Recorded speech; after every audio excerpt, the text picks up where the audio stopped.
Welcome to Icon India. Telangana రాష్ట్రంలో TSPSC ద్వారా 2022 నోటిఫికేషన్కి సంబంధించి ఎక్స్టెన్షన్ ఆఫీసర్కి అలాగే child development project officer EO CDPO exams నిర్వహించబడి అనంతరం రద్దయినటువంటి ఈ ఎగ్జామ్స్కి సంబంధించి చాలామందికి చాలా సందేహాలు అనేవి ఉన్నాయి. సో ముందుగా ఇటీవల సోషియాలజీ కానీ ఫుడ్ సైన్స్కి సంబంధించినటువంటి సబ్జెక్ట్స్ కానీ న్యూట్రిషన్ లాంటి సబ్జెక్టులను కంప్లీట్ చేసుకుని ఎగ్జామ్స్ రాయాలనుకునేటువంటి వారికి ఈ ఎగ్జామ్లో ఛాన్స్ ఉండబోతుందా అనేది ఫస్ట్ క్వశ్చన్. సో అలా కొత్త వాళ్ళకి అవకాశం ఉంటుందా లేదా అనేటువంటి అంశాన్ని ఈ వీడియోలో డిస్కస్ చేద్దాం. అలాగే ఎవరైతే ఎగ్జామ్ రాసి ప్రీవియస్గా ఆ ఎగ్జామ్ క్యాన్సిల్ అయిన తర్వాత మళ్ళీ ఎగ్జామ్ ఎప్పుడు ఉంటుంది అనేటువంటి అంశంలో చాలామంది పాతవారికే సందేహాలు ఉన్నాయి. ఇక నెక్స్ట్ మీ పరీక్షలకి సంబంధించిన ప్రణాళిక, ఎగ్జామ్ ఏ డేట్ను వచ్చినా ఎలా ఉండాలి అనేటువంటి అంశం గురించి మాట్లాడదాం.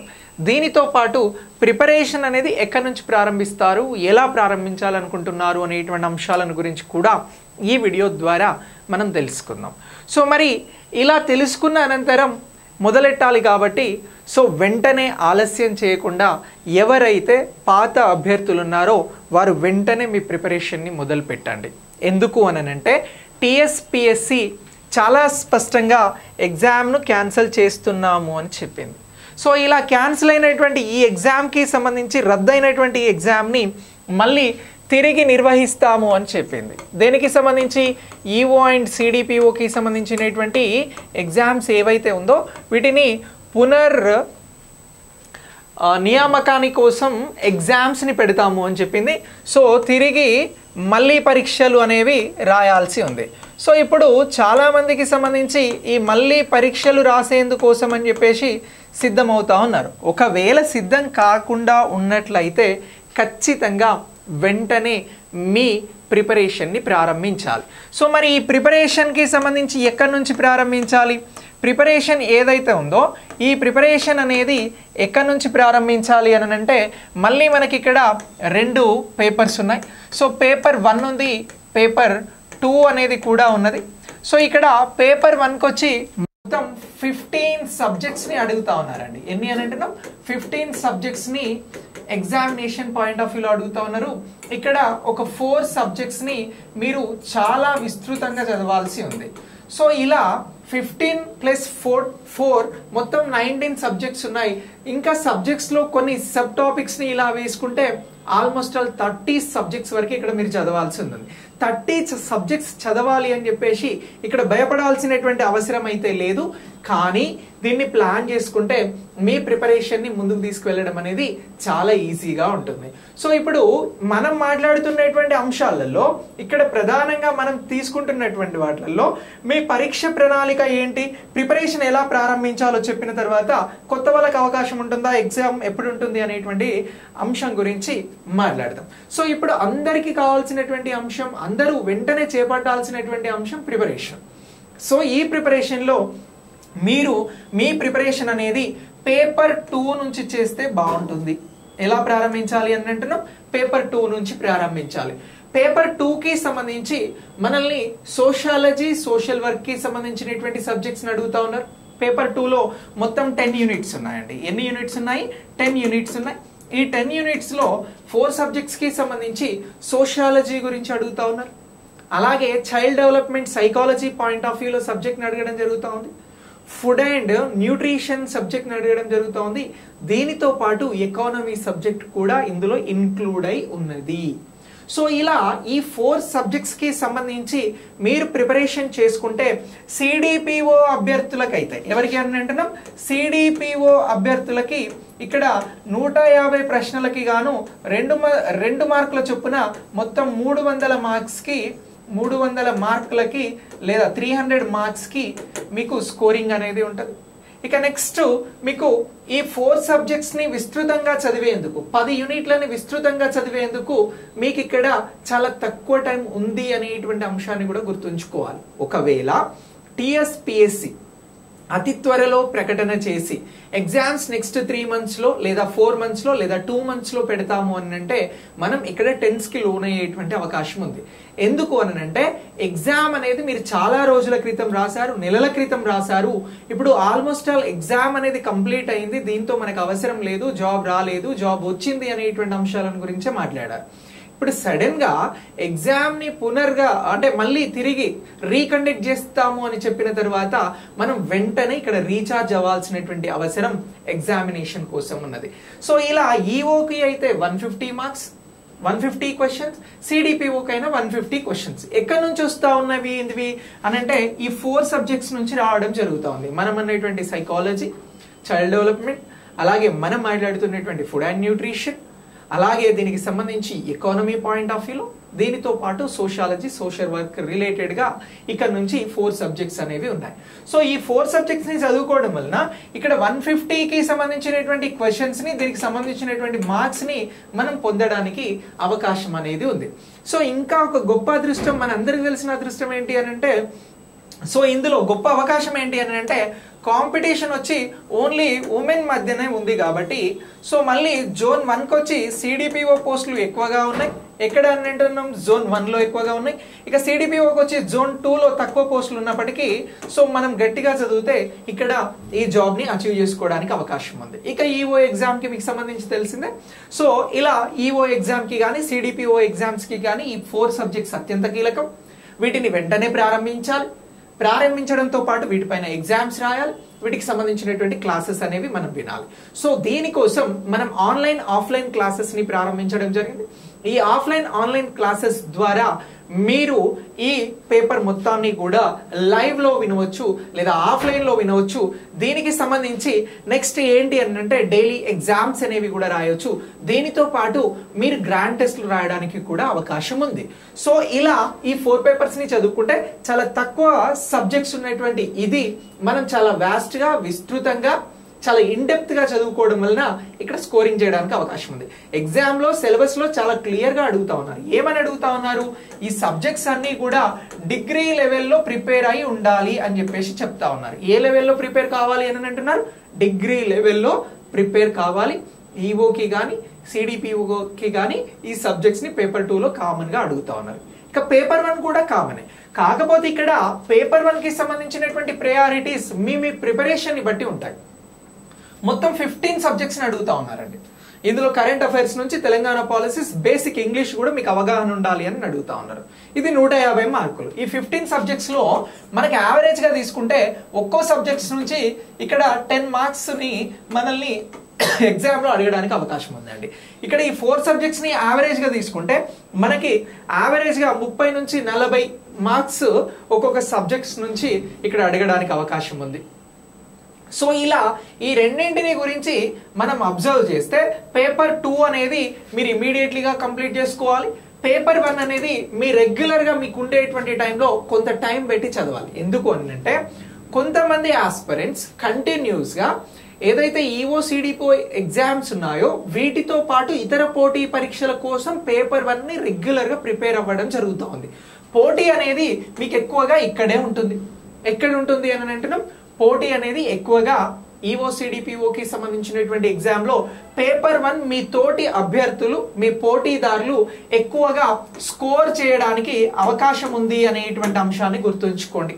ఎక్కువగా ఇక్కడ స్కోర్ చేయడానికి అవకాశం ఉంది.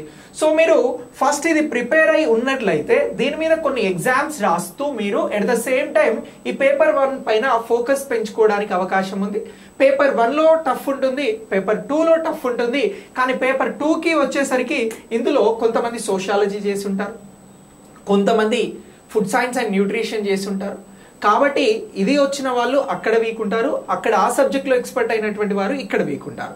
కానీ ఇక్కడ మీరు బ్యాలెన్స్ చేసుకొని చదువుకోగలిగితే ఇక్కడ ఈ 4 సబ్జెక్ట్స్ ని కంప్లీట్ చేసుకున్న అనంతరం మీకు ఒక కాన్ఫిడెన్స్ బిల్డ్ అవుతుంది పేపర్ 2కి సంబంధించి. సో ఇక నెక్స్ట్ మీరు ఈ సబ్జెక్ట్స్ ను ప్రిపేర్ అవుతూనే కొంత టైం ని పేపర్ 1కి పెట్టుకోగలిగితే ఇక్కడ 15 సబ్జెక్ట్స్ ని మీరు చదువుకోవడానికి అవకాశం అనేది ఉన్నది. సో ఇలా మీ ప్రిపరేషన్ అనేది వెంటనే ప్రారంభించాల్సిన అవసరం మీకున్నది. అది కోచింగ్ అయినా కావచ్చు, కోచింగ్ కాకుండానైనా కావచ్చు. మీకు దొరికేటువంటి అప్డేటెడ్ మెటీరియల్స్ కావచ్చు, మార్కెట్లో ఉన్నటువంటి బుక్కులను నమ్ముకుంటే ఇక్కడ పనులు కావండి. సో ఎగ్జామ్ ఏ లెవెల్ ఏ డెప్త్ అడుగుతున్నారు అనేది మీకే బాగా తెలుసు.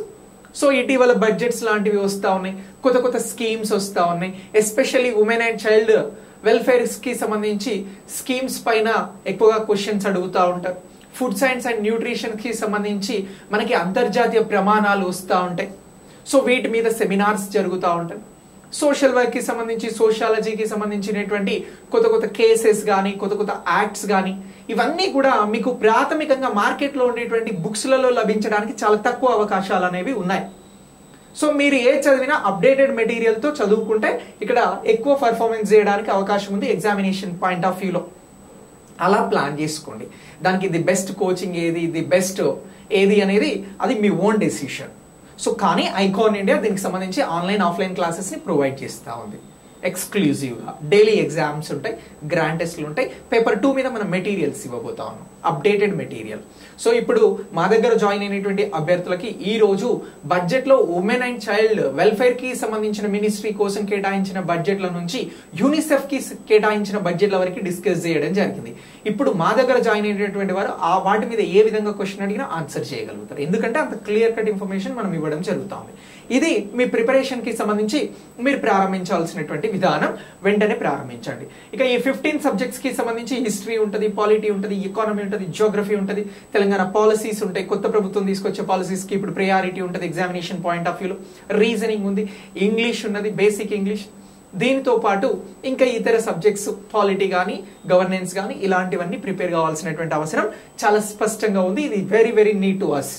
ఓకే, సో ఇలా ఈ 2 ఎగ్జామ్స్ ని బ్యాలెన్స్ చేసుకుంటేనే ఇక్కడ మనం సక్సెస్ అవ్వడానికి అవకాశం ఉంది. ఇక నెక్స్ట్ మనం మరొక అంశాన్ని కూడా తీసుకోవడం జరిగింది. పరీక్ష ప్రణాళిక ఏంటి అని అన్నాం. పరీక్ష ప్రణాళికలలో సబ్జెక్ట్స్ ని ఎంచుకొని చదవడంతో పాటు మీకు పరీక్షను, ఫైనల్ ఎగ్జామ్ ని అచీవ్ చేయాలి అని అంటే ఇక్కడ ప్రత్యేకంగా మీరు డైలీ టెస్ట్లు అనేవి రాయాలి, వీక్లీ టెస్ట్లు అనేవి రాయాలి. సో ఎందుకు అని అంటే టెస్టుల ప్రాముఖ్యత చాలా చాలా ఉందండి. సో ఇప్పుడు టెస్ట్స్ ఎందుకు రాయాలి ఈ ఎగ్జామ్స్ కి సంబంధించి అని అంటే నేను చెప్తాను. చాలా మంది నేను చూసినంత వరకు మా దగ్గర ఆఫ్లైన్ లో కానీ ఆన్లైన్ లో కానీ మేము చూసినటువంటి వారు, ఈ కోచింగ్ తీసుకున్నటువంటి వారికి సంబంధించి చాలా మందిని మనం ప్రత్యేకంగా కలవడం జరిగింది. వారు మాతో మాట్లాడతారు. సో వీటికి సంబంధించిన సందేహాలను గురించి అడుగుతూ ఉంటారు. ఇక్కడ విషయం ఏంటంటే ఉమెన్ మధ్యన ఈ పోటీ ఉంటుంది అని మనం ఫస్ట్ ఒక పాయింట్ మాట్లాడినాం. ఈ ఉమెన్కి సంబంధించి చాలా మంది కూడా ఎంప్లాయ్మెంట్ అంటే ఏదైనా ఒక ఎంప్లాయీగా ఉంటూ ఏదో ఒక సెక్షన్లో వర్క్ చేస్తూ ఉంటారు. అలాగే చాలామంది గ్రామీణ ప్రాంతాలలో చదువుకొని ఉండి కుటుంబ బాధ్యతలలో వెళ్తూ ఉంటారు. ఇలాంటి వారికి ఇప్పుడు ఈ ఎగ్జామ్ అనేది ఒక అవకాశం. ఈ ఎగ్జామ్లో మనం రెగ్యులర్గా స్టడీలో లేం కాబట్టి ఇక్కడ మనం ఎగ్జామ్ పేపర్ని చూసి ఫైనల్ ఎగ్జామ్ రాయాలంటే కొంత ఇబ్బందులు అనేవి ఉంటాయి. అదంతా ఎందుకు, లాస్ట్ ఎగ్జామ్ మీరు రాశారు, దాని తర్వాత కొన్ని నెలల గ్యాప్ వచ్చింది, మళ్ళీ ఇప్పుడు రీ ఎగ్జామ్ చేయబోతా ఉన్నారు. బుక్స్ చాలా మంది తీసి పక్కన పెట్టడం జరిగింది. సో ఇప్పుడు ఆ బుక్స్ చదివినటువంటి సబ్జెక్ట్ అంతా రీకాల్ జరగాలి అని అంటే మీకు చదవడంతో పాటు ఎగ్జామ్స్ అనేవి అత్యంత కీలకం. సో ఇలా మనం ఒక 100 days పాటు డైలీ ఎగ్జామ్స్ని కండక్ట్ చేయబోతా ఉన్నాం. సో ఈ ఎగ్జామ్స్ మీకు ఏం బెనిఫిట్ చేస్తాయి అని అంటే, సో మీరు మర్చిపోయి లేదా ప్రీవియస్గా మీ సబ్కాన్షియస్ మైండ్లో ఉన్నటువంటి సబ్జెక్ట్ ఏదైతే ఉందో దాన్ని బయటికి తీసుకురావడంలో హెల్ప్ చేస్తాయి. అండ్ మీరు ఈ రోజు చదువుతున్న దాన్ని రేపు ఎగ్జామ్ రాయడం ద్వారా మీకు ఎక్కువగా గుర్తుండేటువంటి అవకాశం ఉంటుంది. సో ఇలా ఎగ్జామ్స్ అనేవి రాసినట్లయితే మీ సబ్జెక్ట్ అనేది మీతో పాటు ఇక్కడ ట్రావెల్ అవుతుంది అనేటువంటి అంశాన్ని మనం ప్రత్యేకంగా గుర్తుంచుకోవాల్సినటువంటి అవసరం చాలా చాలా ఉన్నది. ఓకే, సో ఇలా ఈ ఎగ్జామ్స్కి సంబంధించినటువంటి అప్డేట్స్తో మీరు ముందుకెళ్ళాలి అని చెప్పేసి నేను చెప్తా ఉన్నా. రైట్, ఈ ఎగ్జామ్స్కి సంబంధించి మీరు ఏదైనా మిస్టేక్స్ చేసినా ఎగ్జామ్స్ అనేవి పదే పదే రాయడం వలన మీ మిస్టేక్స్ని మీరే ఓవర్కమ్ చేసుకోవడానికి ఇక్కడ అవకాశం అనేది ఉంటుంది. ఓకే, ఎగ్జామ్స్ రాయడం వలన మీరు ఫైనల్ ఎగ్జామ్కి సంబంధించినటువంటి క్వశ్చన్ పేపర్ని చాలా క్విక్గా రీడ్ చేయడం, టైం మేనేజ్మెంట్ని ఉపయోగించుకోవడం. అందరికీ 2.5 గంటలే ఉంటుంది 150 మార్కులకి సంబంధించి. అందరికీ ఎంత టైం ఉంటుంది అని అంటున్నాం, 2.5 hours ఉంటుంది. సో ఇలా 2.5 hours ఉన్నటువంటి ఈ టైంని మేనేజ్ చేయాలి అని అంటే ప్రీవియస్గా మనం ఎగ్జామ్స్ అనేవి బాగా రాసి ఉండాలి, ఎగ్జామ్స్ అనేవి బాగా రాసి ఉండాలి. రాస్తేనే ఈ 2.5 అవర్స్కి సంబంధించినటువంటి టైంలో మనం 150 క్వశ్చన్స్కి సంబంధించి ఆన్సర్ చేయగలుగుతాం. బేసిక్గా అందరు 150 క్వశ్చన్స్ అనుకుంటారండి, అవి 150 క్వశ్చన్ కాదు. ఒక క్వశ్చన్లో మినిమం 2 క్వశ్చన్లు ఉంటాయి. నేను చెప్పేది బాగా అర్థం చేసుకోండి. 1 క్వశ్చన్లో మీకు మినిమం ఎన్ని అని అంటే 2 క్వశ్చన్స్ ఉంటాయండి. అంటే నార్మల్గా మిమ్మల్ని డైరెక్ట్ క్వశ్చన్స్ అడగడం లేదు, ఇండైరెక్ట్గా అడిగినప్పుడు మీకు మినిమం అందులో 2 క్వశ్చన్స్ అనేవి ఒక క్వశ్చన్లోనే ఫామ్ అయి ఉంటాయి. కొన్ని సందర్భాలలో మీకు స్టేట్మెంట్ లెవెల్లో అడిగినప్పుడు ఒక క్వశ్చన్లో మీకు ఎన్ని క్వశ్చన్స్ ఇన్క్లూడ్ అయి ఉంటాయనంటే సమ్ టైమ్స్ 4 క్వశ్చన్స్ కూడా ఇన్క్లూడ్ అయి ఉంటాయి. సో ఇప్పుడు ఎగ్జామ్ ప్యాటర్న్ ఇది ఫైనల్ మ్యాచ్, మీరు ఆడబోయేటువంటి ఫైనల్ మ్యాచ్. ఫైనల్ మ్యాచే బలంగా ఎదుటివాన్ని ఓడించేలాగా ఆడాలి అని అంటే ప్రాక్టీస్ మ్యాచ్ అనేది చాలా బ్రహ్మాండంగా ఉండాలి. సో ఇక్కడ మనం చెప్తున్నటువంటి టెస్ట్స్ ఏవైతే ఉన్నాయో ఇది ప్రాక్టీస్ మ్యాచ్ లాంటిది. సో ఇప్పుడు ఈ ప్రాక్టీస్ మ్యాచ్ ఏదైతే ఉందో దీనిని గట్టిగా ఆడేందుకు మీకు డైలీ టెస్ట్లు అనేవి మనం నిర్వహించడం జరుగుతోంది. ఇలాంటి డైలీ టెస్ట్లు ఎక్కడున్నా మీరు తీసుకోవచ్చు. ఓకే, మనమనే కాదు, జస్ట్ ఇది నేను అవేర్నెస్ కోసం చేస్తున్న వీడియో. ఎక్కడున్నా మీరు తీసుకోవచ్చు, టెస్టులు అయితే రాయండి. మీరు ఎగ్జామ్ ప్రిపేర్ అవుతున్నారు అని అంటే మీ డైలీ లైఫ్లో ఎగ్జామ్లో టెస్ట్లు అనేవి ఉండాలి. అవి డైలీ టెస్ట్లు ఉండాలి, గ్రాండ్ టెస్ట్లు ఉండాలి. డైలీ టెస్ట్లు ఏం చేస్తాయనంటే నీ సబ్జెక్ట్ని ఇంప్రూవ్ చేస్తాయి. గ్రాండ్ టెస్ట్లు ఏం చేస్తాయనంటే నీ సబ్జెక్ట్ని ఇంప్రూవ్ చేసిన దానిలో టైం మేనేజ్మెంట్ని చూపెడతాయి. సో ఇలా ఈ 2 అంశాలని ఇక్కడ క్లియర్గా గుర్తుంచుకోవాల్సి ఉంటుంది. ఇక నెక్స్ట్ దీని తర్వాత మనం ప్రత్యేకంగా మాట్లాడాల్సినటువంటి అవసరం ఏముంది అని అంటే ఎగ్జామ్స్ ఎప్పుడు అనేది ఉంది. ఏమనంటున్నాం? ఎగ్జామ్స్ ఎప్పుడు. సో ఇప్పుడు ఎగ్జామ్స్ ఎప్పుడు అనేటువంటి అంశంలో చాలా మందికి డౌట్ ఉందండి. సో ఎగ్జామ్స్ ఎప్పుడు అని అంటున్నాం, వెన్ అని అంటున్నాం. సో ఇప్పుడు ఈ ఎగ్జామ్స్ ఎప్పుడు అనేటువంటి అంశంలో చాలా డౌట్ ఉంది. టిఎస్పిఎస్సి తెలివిగా ఏం చేసింది అని అంటే ఇగో మీకు రీకండక్ట్ చేస్తాము ఎగ్జామ్ అని చెప్పింది. ఏం చెప్పింది? రీకండక్ట్ అని చెప్పింది. సో ఇప్పుడు ఈ రీకండక్ట్ చేయబోయేటువంటి ఎగ్జామ్ కి మరి డేట్స్ ఇచ్చారా అని అంటే డేట్స్ ఏమి ఇవ్వలేదు. మనకు తెలుసు కదా, డేట్స్ అయితే ఏం రాలేదు. ఒకవేళ మనం అనుకుందాం ఇప్పుడు, సో ఈ కొత్తగా ఫామ్ అయినటువంటి గవర్నమెంట్ జాబ్ క్యాలెండర్ అనేది ఇస్తాము అని అంటుంది. ఇప్పుడు జాబ్ క్యాలెండర్లో ఈఓ అండ్ సిడిపిఓకి సంబంధించినటువంటి పోస్టులు ఏమైనా రికగ్నైజ్ చేయబడితే, గుర్తించబడితే ఈ ఎగ్జామ్ డేట్ అనేది ఇంకొంత ఎక్స్టెండ్ అయ్యే అవకాశం ఉంది. జనరల్గా ఎక్స్టెండ్ అయ్యే అవకాశం ఉంది. ఎలా ఎక్స్టెండ్ అవుతుంది అని అంటే దీనికి బెస్ట్ ఎగ్జాంపుల్ మనకి ఇటీవల జరిగినటువంటి గ్రూప్ 1 ఎగ్జామ్. సో గ్రూప్ 1 ఎగ్జామ్లో ఏం జరిగినది? సో గ్రూప్ 1 ఎగ్జామ్కి సంబంధించి పేపర్ లీక్ అయింది. ఆ తర్వాత ఒకసారి బయోమెట్రిక్ తీసుకోలేదు. సో దీనితో ఏం చేశారు అని అంటే గ్రూప్ 1 ఎగ్జామ్ని తిరిగి మళ్ళీ కండక్ట్ చేయడం జరిగింది, మనందరికీ తెలిసినదే. సో ఇలా కండక్ట్ చేసినటువంటి ఎగ్జామ్స్ కంటే ముందు ఏం చేశారు అని అంటే సో కొత్తగా పోస్టులను పెంచారండి. ఏం చేశారు? పోస్టులను పెంచడం జరిగింది. సో ఇలా పోస్టులను పెంచి మళ్ళీ ఏం చేశారు? కొత్త వాళ్ళకి అవకాశం ఇచ్చారు. అవునా? కొత్త వాళ్ళకి అవకాశం ఇచ్చారు. సో ఇలా కొత్త వాళ్ళకి అవకాశం ఇచ్చారు కాబట్టి కొంత టైం అనేది ఎక్కువగా ఆ ఎగ్జామ్లో వచ్చింది. దీన్ని మనం ఇక్కడ ఎగ్జాంపుల్గా తీసుకుంటే మీకు ఎగ్జామ్ అనేది ఇంకొక 1 మంత్లో ప్రకటించినారు అనుకుందాం. ఎగ్జామ్ డేట్ అనేది ఇంకో 1 మంత్లో ప్రకటించారు. సో ఇలా ప్రకటిస్తే ఆల్రెడీ ఇది క్యాన్సిల్ అయినటువంటి ఎగ్జామ్ రీషెడ్యూల్ చేయబోతున్నారు కాబట్టి ఎక్కువ టైం ఇవ్వకపోవడానికి అవకాశాలు తక్కువ. ఎలా అనంటే మీకు ఒక 45 డేస్ టైం ఇస్తాము అనొచ్చు, లేదా 60 డేస్ టైం ఇస్తాము అని కూడా చెప్పవచ్చు. సో ఇలా 45 డేస్ 60 డేస్ టైం ఇస్తాము అని అంటే ఈ 1 మంత్తో కలిపి మీ దగ్గర ఉన్నది కేవలం 3 మంత్స్ అని గుర్తుంచుకోవాలి. 3 మంత్స్లో నువ్వు ఎన్ని సబ్జెక్టులు చదవాలి? నేను స్టార్టింగ్ చెప్పినట్లు 15 పేపర్ 1 సబ్జెక్టులు, 4 పేపర్ 2 సబ్జెక్టులు, యావరేజ్గా 20 సబ్జెక్టులు చదవాలి. మరి 3 మంత్స్లో 20 సబ్జెక్టులను చదవడం సాధ్యం అని అంటే సాధ్యమే. నువ్వు సీరియస్ ఆస్పిరెంట్ అయినట్లయితే, నీ టైంని డెడికేటెడ్గా నువ్వు ఉపయోగించుకుంటున్నావు అని నువ్వు నమ్మినట్లయితే ఇది సాధ్యమే. సో ఇప్పుడు ఈ 90 డేస్లో ఎగ్జామ్ అనేది జరగడానికి ఇక్కడ అవకాశం ఉన్నది ఒకవేళ ఈ ప్రకారం మాట్లాడితే. లేదు ఇప్పుడు ఈఓసిడిపిఓకి ఇంకో 50-100 పోస్టులు కలుపుతా ఉన్నాం, కలిపి మళ్ళీ రీనోటిఫికేషన్ చేస్తున్నాము అని చెప్పేసి టిఎస్పిఎస్సి ఏమైనా ప్రకటన చేస్తే, ఎగ్జామ్లో కొత్త వాళ్ళకి అవకాశం ఇస్తే మళ్ళీ మీకు ఇంకొక 2 లేదా 3 నెలలు పెరిగే అవకాశం ఉంది టైం. సో మొత్తం మీద మీరు ఎగ్జామ్ రాయడానికి ఉన్నటువంటి టైం మినిమం అండ్ మాక్సిమం అనుకుంటే మీరు ఇక్కడ గుర్తుంచుకోవాల్సింది మినిమం వచ్చి టైం 3 months అనే టార్గెట్ పెట్టుకోండి. 3 months అని చెప్పేసి టార్గెట్ పెట్టుకోండి.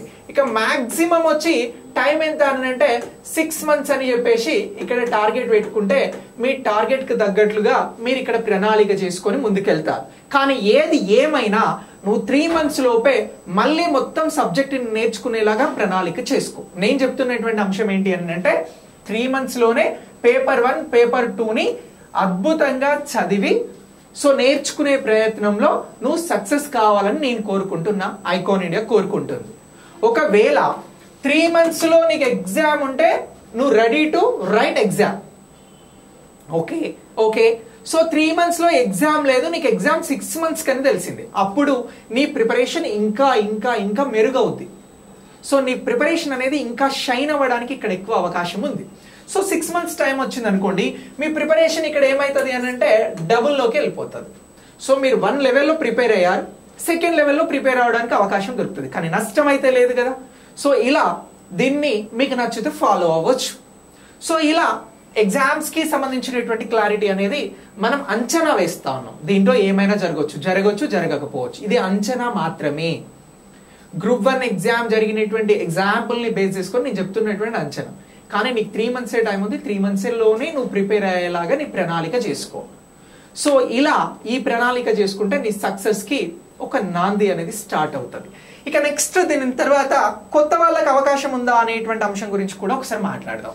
ఇక కొత్త వాళ్ళు ఎవరైతే డిగ్రీలు పీజీలు కంప్లీట్ చేసుకొని ఉన్నారో ఇగో ఈ కొత్త వాళ్ళకి సంబంధించి అవకాశం ఉన్నదా అని అంటే ఎలా ఉన్నది అనేది నేను ఇంతకు ముందే చెప్పిన ఈ రీ ఎగ్జామ్ ని నోటిఫికేషన్ ఇస్తే ఛాన్స్ ఉంది.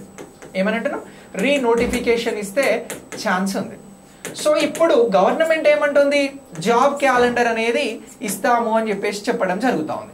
సో ఇలా జాబ్ క్యాలెండర్ కి సంబంధించినటువంటి దానిలో ఈ ఇయర్ నువ్వు ప్రిపేర్ అయితే నష్టం ఏం లేదు, నెక్స్ట్ ఇయర్ నోటిఫికేషన్ ఉంటుంది జాబ్ క్యాలెండర్ ప్రకారం. ఒకవేళ నేను అప్పుడే ప్రిపేర్ అవుతా అంటే నేనేం చెప్పా. కానీ కొత్త వాళ్ళకి అవకాశం వచ్చేటువంటి ఛాన్స్ కూడా ఉంది. ఎలా ఉంది అని అంటే ఇప్పుడున్నటువంటి ఎగ్జామ్ కి సంబంధించి రీ ఎగ్జామ్ చేయబోతా ఉన్నారు, కానీ పోస్టులు పెంచి కొత్త వాళ్ళకి అవకాశం ఇస్తున్నాము అని అంటే ఇక్కడ కొత్త వాళ్ళకి కూడా అవకాశం వస్తుంది ఎగ్జామ్ లో. ఒకవేళ కొత్త వాళ్ళకి అవకాశం లేదు అని అంటే పాత వాళ్ళే కొనసాగుతారు, వారికి 3 నుంచి 6 months టైం ఉంటుంది. ఇక లేదు కొత్త వాళ్ళు ఆల్రెడీ 2022 నోటిఫికేషన్ తర్వాత 2023, 24 అనేటువంటి ఇయర్స్ అయిపోయినాయి, 2023కి సంబంధించి ఎగ్జామ్స్ జరిగినాయి.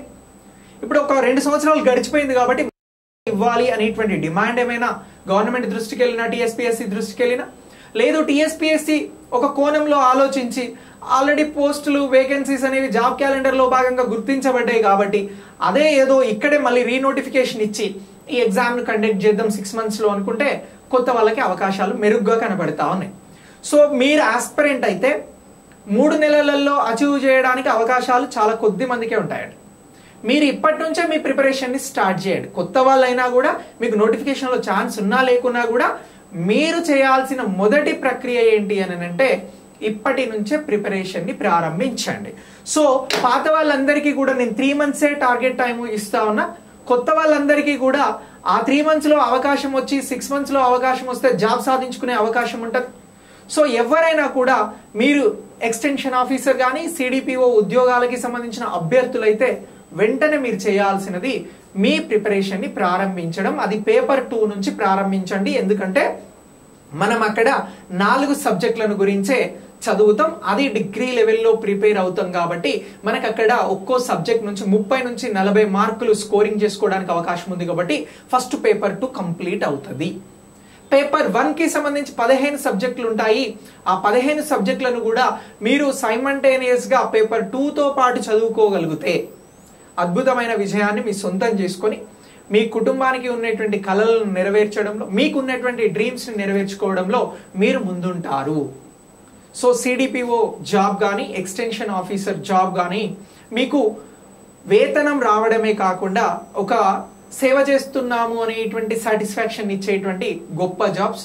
ఈ పోటీ ఉమెన్ మధ్యలోనే ఉంది కాబట్టి సో మీరు అద్భుతంగా ముందు వరుసలో ఉండడానికి ప్రయత్నం చేయాలి, ప్రయత్నం కాదు పట్టుదలతో ముందుకెళ్ళాలి అని చెప్పేసి నేను స్ట్రాంగ్గా మీకు చెప్తా ఉన్నా. సో ఇందులో నచ్చిన అంశాలను మీరు తీసుకొని మీ ప్రయత్నంలో మీరు ముందుకెళ్ళండి, నచ్చనివి ఏమన్నా ఉంటే పక్కన పెట్టండి. ఓకేనా? Thanks for watching. నెక్స్ట్ వీడియోలో మళ్ళీ కలుద్దాం.